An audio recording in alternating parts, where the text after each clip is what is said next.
ഇന്നത്തെ സ്പെഷ്യൽ എന്ന് പറഞ്ഞാൽ കരിമീൻ പൊള്ളിച്ചത്, crab roast, squid roast, Afghani kebab. പിന്നെ അതാണ് ഇപ്പോൾ ആയിരിക്കുന്നത്. ബാക്കി സാധനം ഇപ്പോൾ ആവുന്നുണ്ട് ഓൾറെഡി.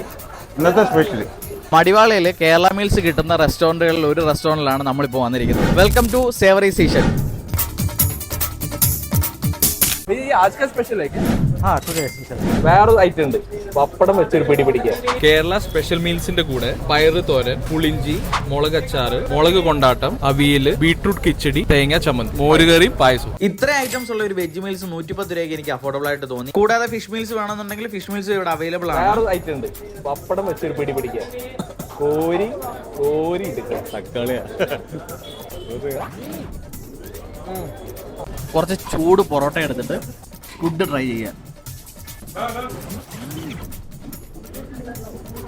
നമ്മൾ കേരള മീൽസ് മാത്രമല്ല, സ്പെഷ്യലായിട്ട് കുറേ ഐറ്റംസ് ഉണ്ട്. അതൊന്ന് ട്രൈ ചെയ്യാൻ വേണ്ടി വന്നേക്കുവാണ്. ഇവിടുന്ന് ഞാൻ ഒരുപാട് നാളായിട്ട് ഫുഡ് കഴിക്കുന്നുണ്ടെങ്കിലും ഇവിടുത്തെ ക്രാബിന്റെയും സ്കുഡിന്റെയും ഒക്കെ റോസ്റ്റും അതുപോലെ തന്നെ ഫിഷ് പൊള്ളിച്ചതും ഒക്കെ ഞാൻ ആദ്യമായിട്ടാണ് ട്രൈ ചെയ്യുന്നത്. എടുത്തു പറയേണ്ട ഒരു കാര്യം, ഇതിനകത്ത് ചേർത്തിരിക്കുന്ന മസാലയാണ്. ക്രഷ്ഡ് പെപ്പറിന്റെ ഒക്കെ ഒരു നല്ല ഫ്ലേവർ നമുക്ക് ഫീൽ ചെയ്യും. ഇതെല്ലാം ഒരു മസ്റ്റ് ട്രൈ ഐറ്റംസ് ആണ്. ബാംഗ്ലൂരിൽ ആദ്യമായിട്ട് അറേബ്യൻ ഫുഡ് ഇൻട്രൊഡ്യൂസ് ചെയ്തത് സേവറിയാണ്. ഇവിടെ ഞാൻ ഇത്ര ഐറ്റംസ് കൂടാതെ അഫ്ഗാനി ചിക്കനും ലെമൺ പെപ്പർ തന്തൂരിയും ട്രൈ ചെയ്തായിരുന്നു. ഒരു രക്ഷയില്ല, പൊളി ഐറ്റം. Lemon pepper tandoori.